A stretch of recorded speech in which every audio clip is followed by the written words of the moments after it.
নমস্কার। যুক্তি তর্ক সঙ্গে অর্কই আপনাদের স্বাগত। আপনাদের সঙ্গে আমি অর্কপ্রভ সরকার।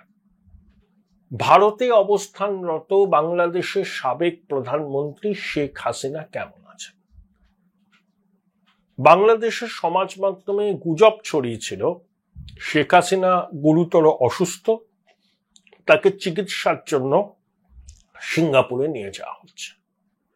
বাংলাদেশে রাজনৈতিক ব্যক্তিত্বদের এই অসুস্থতার খবর মাঝে মধ্যেই প্রচারিত হয়। অধিকাংশ ক্ষেত্রেই সেই খবরগুলো ভুয়ো থাকে। আওয়ামী লীগ ক্ল্যারিফাই করেছে এবং শেখ হাসিনা যে সুস্থ সবল এবং কর্মঠ আছেন সেটা আওয়ামী লীগ জানিয়েছে বিবৃতি দিয়ে। এবং শেখ হাসিনার কি কি কর্মসূচি আছে, মূলত তিনি তো ওই আওয়ামী লীগের গ্রুপে, ফেসবুকে, টেলিগ্রামে এসবে কথা বলেন, সেই ধারাবাহিক কর্মসূচির কথা ঘোষণা করেছেন। দেখুন, শেখ হাসিনা ঠিক কোথায় আছেন সেটা ভারত সরকারের 2-3 জন ছাড়া কেউ জানে না। নিরাপত্তার ঘেরাটোপে আছেন, তার চিকিৎসার দিকেও ভারত সরকার নজর দিচ্ছে এবং নিয়মিত তার স্বাস্থ্য পরীক্ষা করা হয়। দেশের মাটিতে নেই শেখ হাসিনা, নেই সেজন্য তার মানসিক কষ্ট হতে পারে, কিন্তু অন্য প্যারামিটার গুলো ঠিক আছে বলেই জানা যাচ্ছে। অর্থাৎ শেখ হাসিনা সুস্থ আছেন, তিনি তার দৈনন্দিন কাজকর্মের সঙ্গে নিজেকে যুক্ত রেখেছেন। তাই যে গুজবটা পল্লবিত হয়েছিল যে শেখ হাসিনা গুরুতর অসুস্থ, তাকে সিঙ্গাপুরে নিয়ে যাওয়া হচ্ছে চিকিৎসার জন্য, এটা সম্পূর্ণরূপে ভ্রান্ত বলে দাবি করেছে আওয়ামী লীগ। 20 এপ্রিল আন্তর্জাতিক অপরাধ ট্রাইব্যুনালে শেখ হাসিনা এবং অন্যান্য আওয়ামী লীগের নেতাদের বিরুদ্ধে চার্জশিট পেশ করবে। মানবতার বিরুদ্ধে অপরাধের জন্য বাংলাদেশের অন্তর্বর্তী সরকার চিফ প্রসিকিউটর জামাত সমর্থক তাজুল ইসলাম এই কথা জানিয়েছেন এবং শেখ হাসিনার অনুপস্থিতিতেই বিচার প্রক্রিয়া অক্টোবর-নভেম্বরের মধ্যে শেষ করার কথা বলা হচ্ছে। তারপরে হয়তো সাজা ঘোষণা হবে। ইউনূসের অন্তর্বর্তী সরকার বারবার ভারত সরকারের কাছে শেখ হাসিনার প্রত্যার্পণের দাবি জানিয়েছে, কিন্তু ভারত সরকার সেটাকে গুরুত্বই দেয়নি। এবং কি বিমস্টেকের সম্মেলনের পার্শ্ব বৈঠকে ইউনূস প্রধানমন্ত্রী নরেন্দ্র মোদীকে অনুরোধ করেছিলেন যে শেখ হাসিনা ভারতে বসে বাংলাদেশ বিরোধী বক্তব্য রাখছেন, তাতে বাংলাদেশের সার্বিক পরিস্থিতি খারাপ হতে পারে, ভারত সরকার যেন পদক্ষেপ নেয়। কিন্তু প্রধানমন্ত্রী নরেন্দ্র মোদী এ বিষয়ে একটি কথাও বলেননি এবং শেখ হাসিনা যথারীতি তার কর্মকাণ্ড চালিয়ে যাচ্ছেন। ভারত সরকারের যুক্তি খুব স্পষ্ট। শেখ হাসিনা একজন রাজনৈতিক ব্যক্তিত্ব, তিনি বাংলাদেশের সাবেক প্রধানমন্ত্রী, তিনি বাংলাদেশ বিরোধী কোনো কথা বলছেন না। তিনি বাংলাদেশে যে ঘটনা ঘটছে সেই ঘটনা, তিনি একজন রাজনৈতিক দলের সুপ্রিমো, তার রাজনৈতিক দলের দৃষ্টিভঙ্গিতে সেই ঘটনাগুলোকে নিয়ে মন্তব্য করছেন। এটা বাংলাদেশ রাষ্ট্র বিরোধী কোনো কথা নয়, কোনো কাজও নয়, সেটা তিনি করতেই পারেন। এবং শেখ হাসিনা যে ভার্চুয়াল মাধ্যমে যে কর্মসূচিগুলো নিচ্ছেন সেটা সম্পূর্ণ নিজের উদ্যোগে নিচ্ছেন। পরিকাঠামো দিয়ে ভারত সরকার শেখ হাসিনাকে সহায়তা করেনি, এটা স্পষ্ট করে জানিয়ে দেওয়া হয়েছে। এখন অপারেশন ডেভিলান চালু করেছিল ইউনূসের অন্তর্বর্তী সরকার, তাতে নির্বিচারে আওয়ামী লীগের কর্মী সমর্থকদের গ্রেপ্তার করা হয়েছিল বলে আওয়ামী লীগের পক্ষ থেকে অভিযোগ করা হয়। তারপর ঢাকা মহানগর পুলিশের গোয়েন্দা দপ্তর একটা জারি করে, ফরমান জারি করে, তাতে ছাত্রদের দল, জাতীয় নাগরিক পার্টি, জামাতে ইসলামী এবং বিএনপির কর্মী সমর্থকদের সাহায্য চাওয়া হয় যে কেউ বাংলাদেশ জুড়ে অশান্তি সৃষ্টি করছে কিনা সেই সম্পর্কে খোঁজ খবর নিতে, মূলত আওয়ামী লীগের কর্মী সমর্থকদের উপর নজরদারি করার জন্য। এবং যেসব আওয়ামী লীগের নেতা ফেরার হয়ে আছেন, যাদের মোবাইল লোকেশন ট্র্যাক করে তাদেরকে ধরপাকড় করারও নির্দেশ দেওয়া হয়।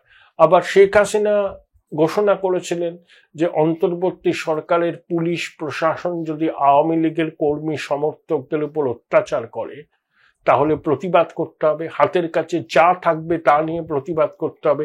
এক গালে চড় মারলে পাল্টা চড় মারতে হবে। অর্থাৎ আওয়ামী লীগ যে তেড়ে ফুলে নামতে চাইছে গণ অভ্যুত্থানের 8 মাস পরে, এটা দিনের আলোর মতো স্পষ্ট। বাংলাদেশের বিভিন্ন জায়গায় আওয়ামী লীগের মিছিল হচ্ছে, ঝটিকা মিছিলে লোক হচ্ছে, এবং আওয়ামী লীগ তো নিষিদ্ধ নয়, ছাত্রলীগ নিষিদ্ধ, কিন্তু আওয়ামী লীগ মিছিল করলেই মিছিলের উদ্যোক্তাদের পুলিশ ধরে নিয়ে যাচ্ছে। অর্থাৎ একটা সার্বিক ভয় আওয়ামী লীগকে নিয়ে কাজ করছে অন্তর্বর্তী সরকারে। কারণ অন্তর্বর্তী সরকার সার্বিকভাবে ব্যর্থ বলে বাংলাদেশের বিভিন্ন মানুষ মনে করেন। বিভিন্ন ওপিনিয়ন পোল হচ্ছে, তাতে অন্তর্বর্তী সরকারের গুণগান করছেন এমন সংখ্যা খুবই কম। ছাত্রদের ডাকা ওই যে দল, তাদের ডাকা সমাবেশে তো লোকই হচ্ছে না। সেদিকে আওয়ামী লীগের ঝটিকা মিছিলে প্রচুর মানুষ, ভয় অগ্রাহ্য করে, উপেক্ষা করে, প্রশাসনের রক্তচক্ষুকে উপেক্ষা করে আওয়ামী লীগের কর্মী সমর্থকরা নেমেছেন মাঠে। সেটা নিয়ে অন্তর্বর্তী সরকার বিব্রত। এবং দেখুন, নিষিদ্ধ করলে বা এই ধরনের ব্যবস্থা নিলে কোনো দলকে তো আর মুছে ফেলা যায় না। আওয়ামী লীগের বিরুদ্ধে এই ধরনের ব্যবহার আগেও হয়েছে, আবার আওয়ামী লীগ ফিনিক্স পাখির মতো ঘুরে দাঁড়িয়েছে। কিন্তু সেই সময়টা অন্য ছিল, এখন সময়টা অন্য। শেখ হাসিনারও বয়স হয়েছে, তিনি 76 বছর বয়স। আগের সময় শেখ হাসিনা অনেক, তার বয়স অল্প ছিল, তখন দেশ স্বাধীন হওয়ার 15-20 বছর পরের ঘটনা। কিন্তু এখন 54 বছর দেশ স্বাধীন হয়েছে, নতুন জেনারেশন এসছেন, তাদের মুক্তিযুদ্ধের চেতনা অতটা প্রবল নয়।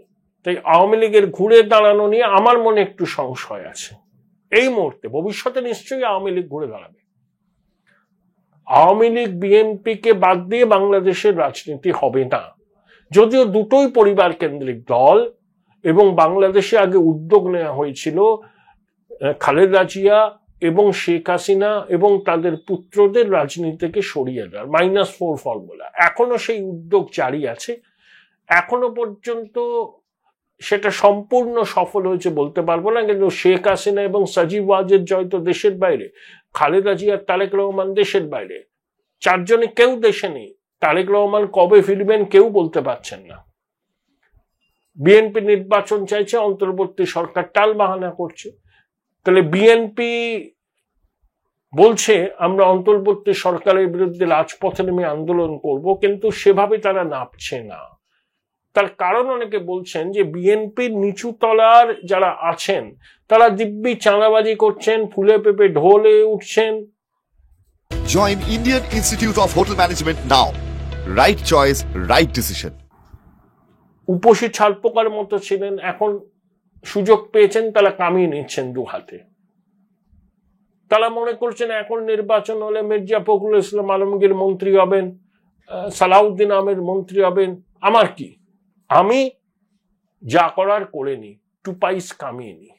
সেজন্য বিএনপির নিচু তলাকে অন্তর্বর্তী সরকারের বিরুদ্ধে রাজপথে নেমে আন্দোলন করতে কোনো উৎসাহ দেখা যাচ্ছে না। যদিও মির্জা ফখরুল ইসলাম আলমগীর থেকে বিএনপির শীর্ষ নেতারা সবাই বলছেন যে নির্বাচন না হলে আমরা সরকারের বিরুদ্ধে প্রবল আন্দোলন গড়ে তুলব। অন্তর্বর্তী সরকার এটা জানে, সেই জন্যই তারা নির্বাচন নিয়ে টালবাহানা করছে। তারেক রহমানের বিরুদ্ধে তো অনেকগুলো কেস টেস ছিল, আমি জানি না সেগুলো উইথড্র হয়েছে কিনা, কিন্তু তিনি এখনো তো দেশে ফিরছেন না। শোনা যাচ্ছে তিনি খুব শীঘ্রই ফিরবেন, আগে তিনি ফিরুন, তারপরে দেখা যাবে। তো এই হচ্ছে সার্বিক পরিস্থিতি। নির্বাচন নিয়ে ধোঁয়াশা আছে। সেনাপ্রধান তো বলেইছিলেন ডিসেম্বরের মধ্যে অন্তর্ভুক্তিমূলক নির্বাচন করতে হবে। তিনি নাকি রিফাইন্ড আওয়ামী লীগের প্রস্তাব দিয়েছিলেন। ছাত্ররা রেড়ে করে উঠেছিল, আওয়ামী লীগকে নিষিদ্ধ করতে হবে, গণহত্যার বিচার না হওয়া পর্যন্ত কেউ যেন নির্বাচনের নাম না মুখে না আনেন। অন্তর্বর্তী সরকারও কালক্ষেপ করে যাচ্ছে, বিভিন্ন রকম কথা বলে ঠিক রোড ম্যাপটা দিচ্ছে না। অর্থাৎ সময় কাটানোর কৌশল। ছাত্ররা জানে যে শোচনীয় ফলাফল হবে নির্বাচনে, তাদের জামানত বাজেয়াপ্ত অধিকাংশ। এবং ইউনূসের দলই তো এটা, তাই ইউনূস চাইছেন না তার নিজের দলের এই বিপর্যয় হোক নির্বাচনে। এই মধ্যে আওয়ামী লীগ পথে নামছে। শেখ হাসিনা নিয়মিত কর্মী সমর্থকদের উজ্জীবিত করার জন্য ভাষণ দিচ্ছেন, আওয়ামী লীগও পথে নামছেন, এবং যেই আওয়ামী লীগ পথে নামছে প্রশাসন প্যানিক রিয়াকশন দিচ্ছে, ধর পাকড় নির্যাতনের অভিযোগ করছে। অর্থাৎ আওয়ামী লীগের প্রাসঙ্গিকতা যে এখনো কতটা বাংলাদেশে সেটা কিন্তু এর প্রমাণ। দেখুন, 30% থেকে 35% ভোট আওয়ামী লীগের বাধা। সেই ভোটাররা নৌকা চিহ্ন ছাড়া কোথাও ভোট দেবে না। তাহলে ভোটারদের 1/3 হচ্ছে আওয়ামী লীগের একেবারে কোর ভোটার। বিএনপির এরকম কোর ভোটার আছে।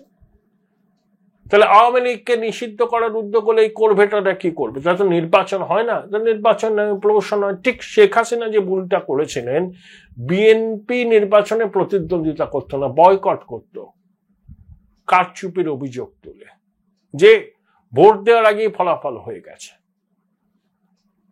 তাই সেই নির্বাচনগুলো নিয়ে প্রশ্ন আছে, সঙ্গত প্রশ্ন।